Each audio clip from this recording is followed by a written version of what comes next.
guys, and welcome back to the channel. For today's video, we're going to be taking a look at the DNA Design DK-27 upgrade kit for the Transformers MPM-12 Bumblebee movie Optimus Prime. Now, for those of you looking to add this kit to the collection, it is currently available and in stock right now over at Bumblebee. So for that, of course, I'll be sure to pack a link down in the description box below. And without a doubt, this has got to be one of the most anticipated upgrade kits for this year. I personally have always regarded the MPM-12 as being by far one of the most enjoyable transformable versions of that character as he appeared in Bumblebee, but without a doubt the figure definitely was not without his flaws, and this kit does indeed actually correct many of the wrongs that a lot of us collectors had with that original MPM-12, and in fact actually add a few extra components of which just overall I think will make it a much better figure. Now, to kickstart the video off, we'll very quickly go over a few of the actual contents. So you can see we do get a brand new head sculpt of Prime. I'll be sure to actually directly compare that to the stock head that already comes on the figure, but probably the most exciting piece of this upgrade set would be these new shoulder sections. These will in fact actually fix those infamous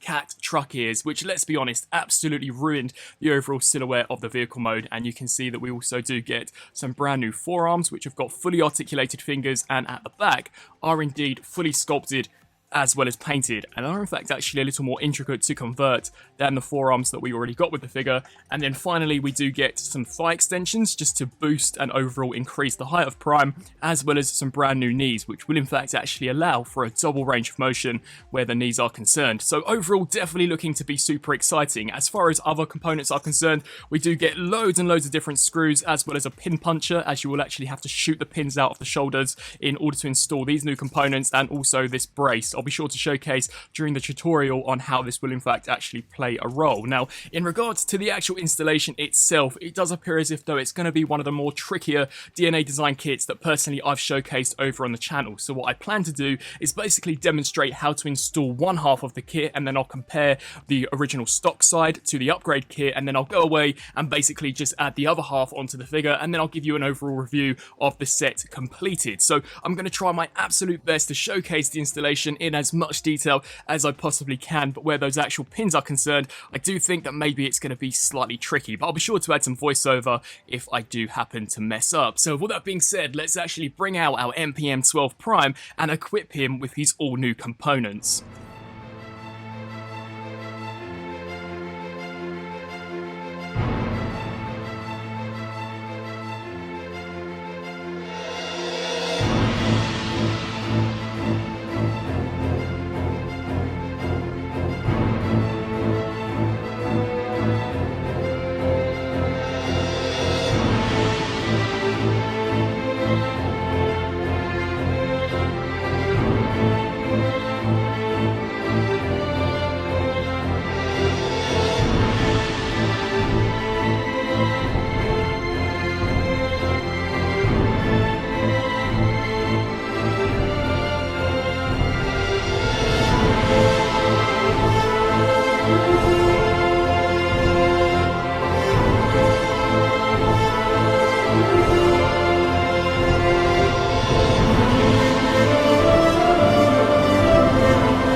And so, with one half of the kit fully installed, I thought that I would just take the time to pause to showcase a direct comparison between the stock side of the figure and of course the differences here now with the upgrade components. Now before we actually delve into the comparison, as you guys could probably tell from that tutorial, this is super difficult to in fact actually install. At least for me, there were multiple components of which gave me a massive headache. Most noticeably actually wouldn't be the pin, it was the spring. You can see how you have to loop the spring around this component and then loop it around this piece. That's super difficult, and of course you don't in fact actually want this to shoot off, as if you lose it, it will completely lose that entire capability of springing back and forth. And the thighs also were super difficult to do. There is a spring-loaded mechanism here, which, believe me when I say, as soon as you pop that panel off, just wants to eject and catapult itself halfway across the room. So definitely take caution when unscrewing this entire back half. But with all that being said, here you can see already the major differences. Now I have decided to implement the actual upgrade head onto Optimus Prime. Once we get all of the pieces installed on this side, I'll give you a direct comparison between this head and the stock head, but this actually isn't looking too bad at all. The major improvement that personally I have found with this is that the colour of the ears now completely match the colour of the helmet, but is it an upgrade? I'll touch base with that later on in the video. You can see that we now have these new shoulder pieces, and to be fair, here in robot mode there actually isn't that many differences. They basically look identical besides the missing white paint apps that we've got here at the top, but the reasoning behind why I imagine they didn't implement them here on this piece was because we now have a massive hinge joint, and you can see as far as the actual front of the forearms are concerned, they look pretty much identical. But as we spin our attention to the back, undeniably the new DNA design components look so much better and of course help aid movie accuracy, and are in fact actually a little more intricate to transform than what we got here for this side. But we'll go into that when we do take Prime into truck mode. And just taking a look here at the back of the thighs, you can see we've got this new metallic component, and there is in fact actually quite a substantial increase here in terms of scale. So you can see that the new leg or the new thigh does in fact actually add quite a bit of height here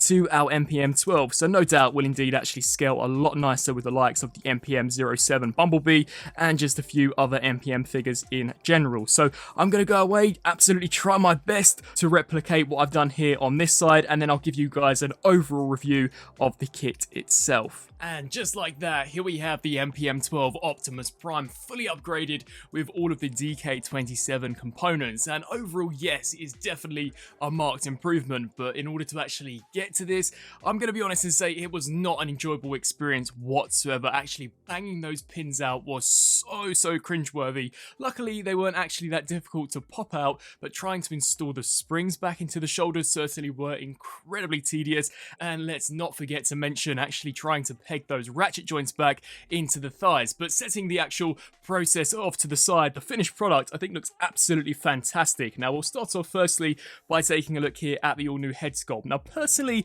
I don't actually hate this, but I'm not a huge fan of it, as I just bring the original stock head here out for a comparison. Personally I think the gunmetal as well as just the overall colorization for this original head looks so much better when in contrast to this. And we're also in fact actually missing quite a lot of surface detailing there for the mouth guard. The only area of where I think this here slightly improves would be that the antennas or the ears are exactly the same color as the rest of the helmet. Of course here with the original version they were a much lighter shade of blue when in contrast, so I guess it's really just going to come down to personal preference. After this review however, I'm more than likely going to swap this back out with the original stock head, but still it's definitely not bad by any stretch of the imagination. You are now able to get Prime to look up slightly further than perhaps he could on the original version, and it can also now look down a little better. But in terms of the side-to-side range of motion, once again, is definitely not the greatest. It would have been awesome had they actually found a way to have swapped that mushroom peg out for a ball joint, as that definitely would have allowed for a much more dynamic range of motion. In regards to the shoulders, basically the same as the stock version, at least here for robot mode,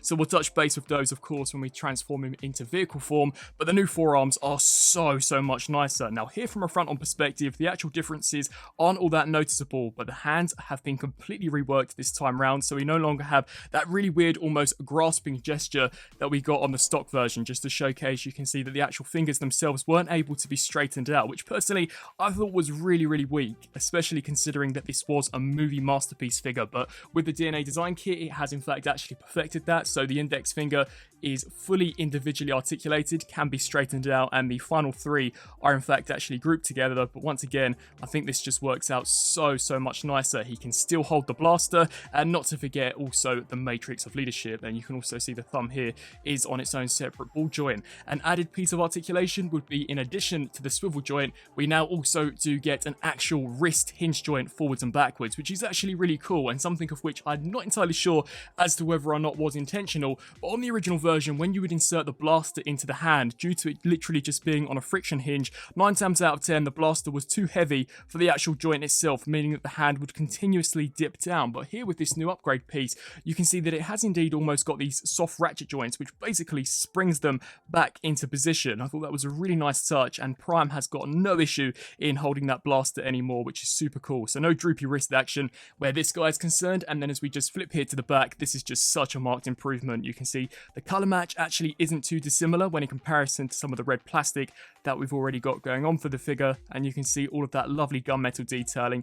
Overall, just so nicely done, and I'll be sure to showcase how this does transform when we come to the tail end of the robot mode segment. And then as we work our way down here to the lower section, the detail for the most part is identical, albeit this time the thighs have been fully painted in metallic silver. Initially I did believe them to be die cast, but nope, they are still plastic. But I think the sculpt as well as the paintwork definitely does match the overall design of what was already established by Hasbro and Takara, and overall they just look so nicely done. And you saw when we did in fact actually take an almost midway break, we have in fact actually got quite a bit of height added to this guy, meaning that he's going to scale a little better when in comparison to the original version. But an added piece of articulation would be that we now can get Prime's knees bending way past 90. So in addition to the 90-degree ratchet joint that we've got here at the knee, we've also got a secondary hinge joint, which does just allow you to bring that back ever so slightly further, which overall I personally am definitely glad to see, as it does in fact actually allow you to get Prime now in an almost Iron Man superhero landing pose. So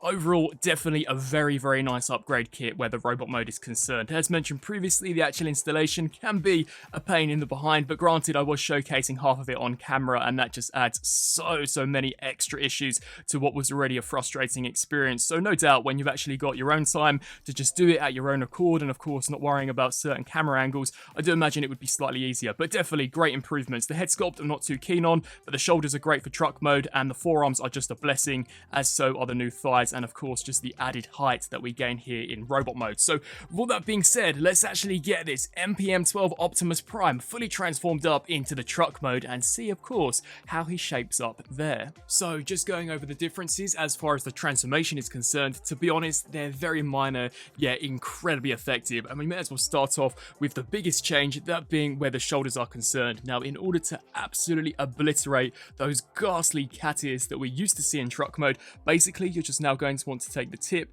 hinge this section down, and cat ear no more. Why this wasn't something that was incorporated onto the original official release is completely beyond me, as it's such an incredibly simplistic step yet so effective to the overall outcome of the truck mode. So just come here to this side and of course repeat the same process. And to be fair, other than the shoulders and the forearms, the conversion is exactly the same. So as we actually come here to the forearms, you're going to want to take this section here, rotate that section around, hinge this section down, rotate this piece just like so, take this teeny tiny component, flip that forward until it does soft click into place, and then as far as the wrist is concerned, we basically just duck that in, rotate here at the bicep like you would for the original MPM-12 conversion, and that is how the forearm now transforms for truck mode. So basically almost identical to the original version, besides now a flip where this back piece is concerned, much like the shoulders. Why this wasn't something that was already pre-engineered onto the original figure, I have no idea. We are at the end of the day dealing with a masterpiece, and masterpiece transformers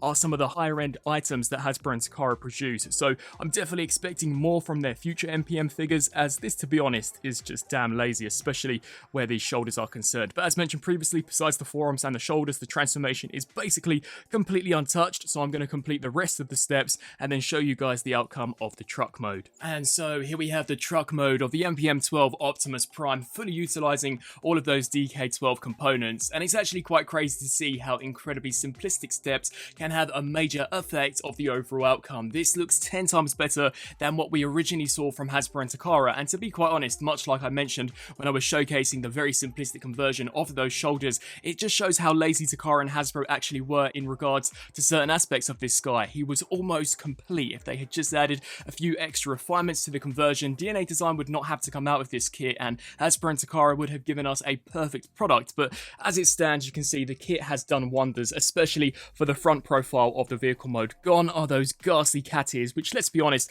really did ruin the overall silhouette of the front cab. You can see as we just spin our attention here to the back, they fold up so nicely here, and to be fair, actually don't look too bad at all. As we take a look at Prime here from a side perspective, the instructions do state that considering we are using their components, that they may not match up 100% perfectly to the stock figure, but personally I haven't really found that many issues, and to be honest, I would much rather take incredibly movie accurate looking arms in robot mode over a few gaps here in the truck mode. And to be fair, these actually aren't too bad looking at all. You can see we've got some additional cybernetic detailing here where these side windows are concerned. The transparent blue does in fact actually match the blue that we've got going on here for the front. And as we just spin our attention to the back of the vehicle, considering that the thighs are now a lot longer when in comparison to the original version, the actual die-cast gas cans don't tab into these skirt pieces. But to be fair, it's something that has never really bothered me at all, and overall it's just such a nicely done looking figure now that we do have those upgrade elements attached. Now granted, the back of the vehicle still doesn't look the best, and it would have been super awesome had they found a way for the thighs to maybe have transformed